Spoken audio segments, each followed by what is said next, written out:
Hello students, welcome back.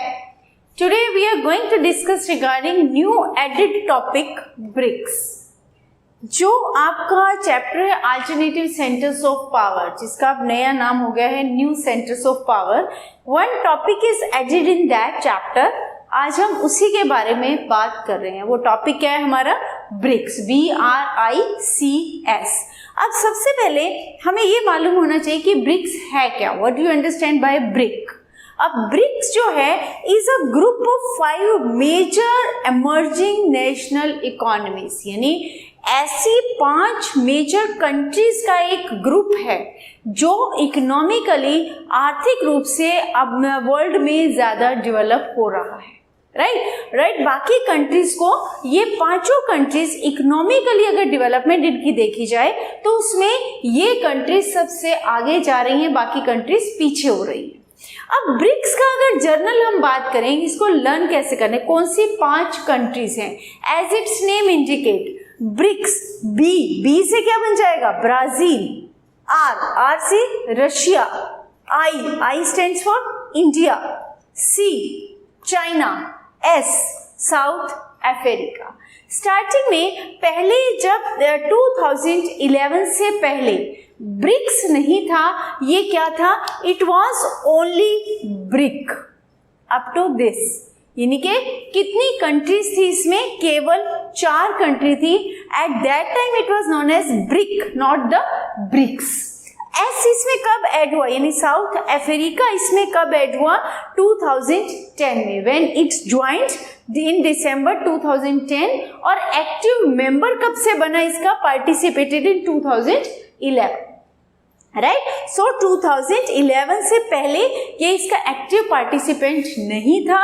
इसने joining की 2010 में. उससे पहले ये ब्रिक्स नहीं था, एस नहीं था, बल्कि केवल क्या था? It was known as BRIC. यानी इसमें 4 मेजर कंट्रीज थी. Right. It can come as an 1 mark question कि South Africa, when South Africa joined और when South Africa participated in BRICS. अगर आता है when it joined, then you have to remember the year December 2010. And if question is when it participated, means as an active member, so then you have to write down 2011. Right. तो अब ये बना कब? अब ये तो हो गया कि ब्रिक्स के जो मेंबर हैं, अब मेंबर्स के नाम लर्न करने it's not a tough task, क्योंकि हमने सीधा ही किया है. B for Brazil, R for Russia, I for India, C for China and S for South Africa. Right. इनके प्रेसिडेंट कौन कौन है? What are the names of presidents? At present जो है ब्राजील के प्रेसिडेंट कौन है? Jair Bolsonaro. और रशिया के कौन है? Vladimir Putin. इंडिया के prime minister Narendra Modi. China Jinping. And South Africa, who is the leader of South Africa, that is Cyril Ramaphosa. Right. तो ये आपके these are the name of leaders और the president और prime minister of these countries. Right. अब ये कब बना, कैसे बना, इसकी हिस्ट्री क्या है? Founded in September 2006 in New York by brick. हमने अभी बात की है कि पहले इसमें क्या थी? ओनली 4 कंट्रीज थी. It was BRIC, not the BRICS. जब साउथ एशिया आया then it become the BRICS. तो इसकी जो स्टार्टिंग थी, कितनी कंट्रीज ने मिलकर किया था, बनाया था? There were the 4 countries, Brazil, Russia, India and China. कहां पर बना था ये? In New York. When it founded? In September 2006. Right. Where is its headquarter?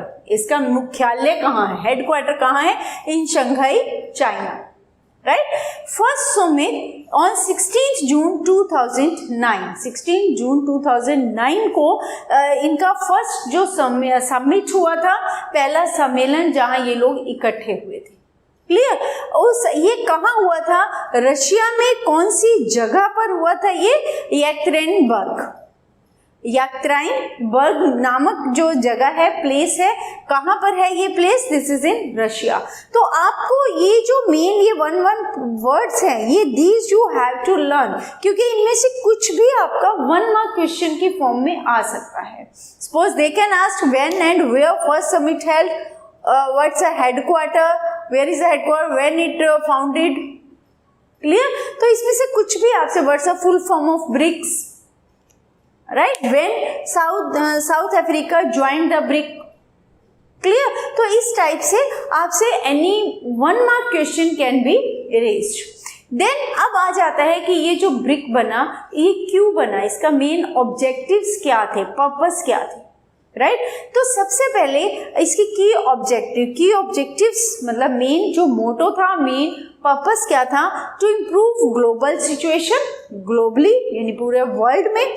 Then to remove financial institution, reform financial institution में सुधार करना, जिससे कि इकोनॉमिक जो है वो ग्रोथ ज़्यादा हो पाए। To cooperate and distribute mutual economic benefit, आपस में कोऑपरेट करना कि 5 कंट्रीज एक दूसरे को कोऑपरेट करेंगी। And non interference in the internal policies of each nation, हर ये पांचों की पांचों नेशंस आपस में एक दूसरे के इंटरनल मैटर्स में इंटरफेयर नहीं करेंगे, non interference. And mutual equality, और सभी को एक बराबर समानता, म्यूचुअल क्या होता है, विद आपसी अंडरस्टैंडिंग के साथ, right. They will give respect to each other, clear. Then these are the key objectives और की फीचर्स। अब बात आती है कि ये जो है, इसके अलावा इसमें और क्या चीज़ है जिसकी वजह से ब्रिक जो है, ब्रिक्स को इतना जो है इम्पोर्टेंस क्यों दी जाती है, ऐसा क्या है इसमें। ब्रिक्स ने अब इकोनॉमिकली डेवलप होने के लिए, फाइनेंशियल रिफॉर्म्स करने के लिए इन्होंने एक बैंक भी स्टार्ट किया, राइट, NDB, उसका नाम क्या था, NDB, न्यू डेवलपमेंट बैंक। अब ये जो बैंक का आइडिया था, ये किसने दिया था, this idea was given by India. कब दिया था ये आइडिया, 2012 में। 2012 में इंडिया ने ये आइडिया दिया और 2014 में ये जो था बैंक एस्टैब्लिश हुआ। जुलाई 2014 में ट्रीटी साइन किसके बीच में ट्रीटी साइन की गई, समझौता किन लोगों के बीच में हुआ, इन पांचों कंट्रीज के बीच में। पांचों कंट्रीज ने एक ट्रीटी साइन की 2014 में, और 2015 में ये जो ट्रीटी थी, जो समझौता था, केम इनटू फोर्स, यानी वो अप्लाई हुआ। और उसके बाद ये बैंक जो था, ये अपना जो था इसकी वर्किंग स्टार्ट हो गई, राइट। अब इसका मेन फोकस क्या था इस बैंक का, इस बैंक को एस्टैब्लिश करने के पीछे रीजन क्या था, infrastructure project and sustainable development को बनाए रखना। और इंफ्रास्ट्रक्चर जो प्रोजेक्ट्स, यानी मेन वही है, क्या आएगा कि हम अपने जो है नेचर को कैसे संभाल कर रख सकते हैं। सस्टेनेबल डेवलपमेंट में तो वही आएगा कि जो नेचुरल रिसोर्सेज हैं उनको कैसे मेंटेन किया जा सकता है, उनको कैसे बचा कर रखा जा सकता है, राइट। और उनको बचाते हुए इंफ्रास्ट्रक्चर डेवलपमेंट हम कैसे कर सकते हैं, उसके ऊपर इन्होंने मेन ध्यान दिया, इसके जो मेन फोकस थे, राइट। अब ये तो बात हो गई कि एक तो फुल फॉर्म हो गया, कौन कौन सी कंट्रीज है, उनके प्रेसिडेंट कौन है, उनके प्राइम मिनिस्टर कौन है, और कब हुआ, पहला समिट कब हुआ, इसका हेडक्वार्टर कौन सा है, कि ऑब्जेक्टिव्स क्या हैं। अब बात आती है कि इसके मेन फीचर्स, क्या विशेषताएं हैं, को ऐसी क्या चीज़ें हैं जो ब्रिक्स को बहुत ज़्यादा इम्पॉर्टेंट बनाती हैं, जिससे कि ब्रिक्स जो है आजकल दिन प्रतिदिन, डे बाय डे इसकी इम्पॉर्टेंस बढ़ती जा रही है ग्लोबल लेवल पर। So what are the reasons of that. सबसे पहला रीजन क्या है, represent approximately 41% of the world population, पूरे वर्ल्ड की जितनी भी पॉपुलेशन है उसका 41% पॉपुलेशन इन 5 कंट्रीज में रहती है, राइट। जो ये 5 मेंबर्स हैं, इन 5 कंट्रीज में अप्रॉक्सीमेटली 41% पॉपुलेशन रहती है, राइट। दूसरी इसकी कैरेक्टरिस्टिक क्या है कि 25% और you can say 1/4 of world land मास, पूरे वर्ल्ड का जितना भी लैंड मास है, ज्योग्राफिकल एरिया है, उसका 25% एरिया, 25% लैंड मास किनके पास है, इन 5 कंट्रीज के पास। इन पांचों कंट्रीज का जो ज्योग्राफिकल लैंड मास है वो अप्रॉक्सीमेटली पूरे वर्ल्ड की लैंड मास का कितना है, 1/4 और यू कैन से 25%, राइट। अब इसके अलावा 18% of gross world product, world में जो मैन्युफैक्चरिंग होती है गुड्स की, उसका लगभग 18% जो मैन्युफैक्चरिंग है वो कहाँ से आ रही है, कौन सी कंट्रीज कर रही है, दीज 5 कंट्रीज, राइट। यानी 18% प्रोडक्शन जो है वो इन्हीं 5 कंट्रीज के द्वारा की जाती है। इसके अलावा 1/5% ऑफ वर्ल्ड जीडीपी, यानी पूरे वर्ल्ड का जो जीडीपी ग्रॉस डोमेस्टिक प्रोडक्शन वही कितना है, लगभग 1/5 पार्ट जो है वो कौन करता है, that is by these 5 countries, BRICS. Then estimated BRICS overtake G7 by 2027, जो G7 है जिसमें 7 कंट्रीज हैं, उनकी अब ये माना जा रहा है कि 2027 तक ब्रिक्स जो है उन G7 कंट्रीज से आगे निकल जाएगा। उनमें अमेरिका, यूनाइटेड किंगडम, कनाडा, ये सारी कंट्रीज है, जर्मनी, जापान, राइट। तो ये जितने भी कंट्रीज G7 का हिस्सा हैं, इन सभी कंट्रीज को पार कर जाएगा, किस चीज में, जीडीपी में, यानी इकोनॉमिकल ग्रोथ में, हर चीज में जो है ब्रिक्स इन सबको पीछे छोड़ जाएगा। China is the second largest economy in the world, at present भी क्या है, चाइना पूरे वर्ल्ड की सेकेंड लार्जेस्ट इकोनॉमी है, राइट। और इंडिया जो है, इसी के साथ साथ इंडिया जो कि इसका मेंबर है, इंडिया भी क्या है, हैज क्रॉस्ड फ्रांस, फ्रांस को पीछे छोड़ दिया इंडिया ने भी इकोनॉमिकल डेवलपमेंट में, cross the France to become the 6th largest country in term of real GDP, gross domestic production में अगर बात की जाए तो चाइना तो जो है लार्जेस्ट है इन इकोनॉमी, इंडिया ने फ्रांस को पीछे छोड़कर अब इंडिया फ्रांस से आगे निकलकर कौन से नंबर पर आ गया है, 6th नंबर पर, क्लियर। और Russia, China have veto power. अब इन्हीं में से ये जो 2 कंट्रीज हैं, रशिया एंड चाइना, इन दोनों कंट्रीज के पास क्या है, वीटो पावर है। वीटो पावर कहाँ है, यूनाइटेड नेशन में जो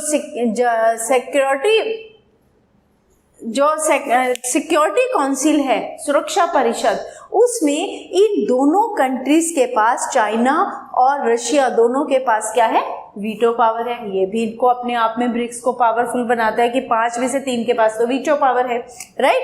and dominated suppliers of manufacture goods, services and raw material by 2050। ये माना जा रहा है कि अगर ये कंट्रीज आपस में कॉपरेशन के साथ काम करती हैं, अगर ये कंट्रीज आपस में जिस मकसद से ये ब्रिक्स स्टार्ट किया गया था उसको प्रॉपर उसी तरीके से फॉलो करती हैं, तो अगर इनमें किसी तरह का कोई कन्फ्लिक्ट नहीं होता है, तो आने वाले समय में अगर इनकी कॉपरेशन की वजह से आने वाले समय में ब्रिक्स जो है सबसे बड़ा सप्लायर हो जाएगा, किस चीज का, मैन्युफैक्चरिंग गुड्स का, सर्विसेज का और रॉ मटेरियल का।